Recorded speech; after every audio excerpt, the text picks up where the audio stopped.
sėkmingiausi jūsų kūriniai? Ten gal kažkokius prizus laimėjo didelėse parodose prisistatėt, ar ten visuomenė labai didelę bangą sukėlėt. Va ta visuomenės vertinimo. Garsiausias kūrinys yra Centro poliklinikos freska. Didžiulė ten tokia.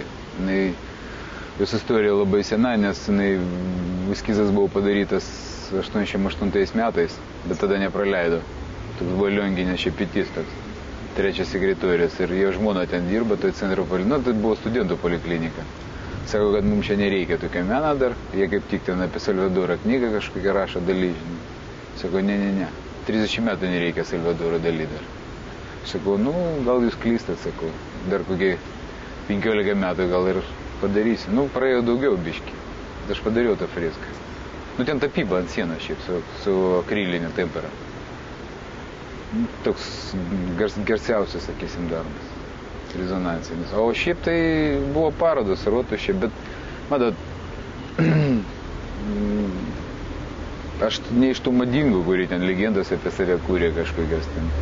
Aš tiesiog dirbu savo darbą, kuris man patinka ir viskas. O įvertins istoriją. Meną įvertina istoriją šiaip. Jeigu paveikslai lieka 100 metam, tai yra įvertinimas.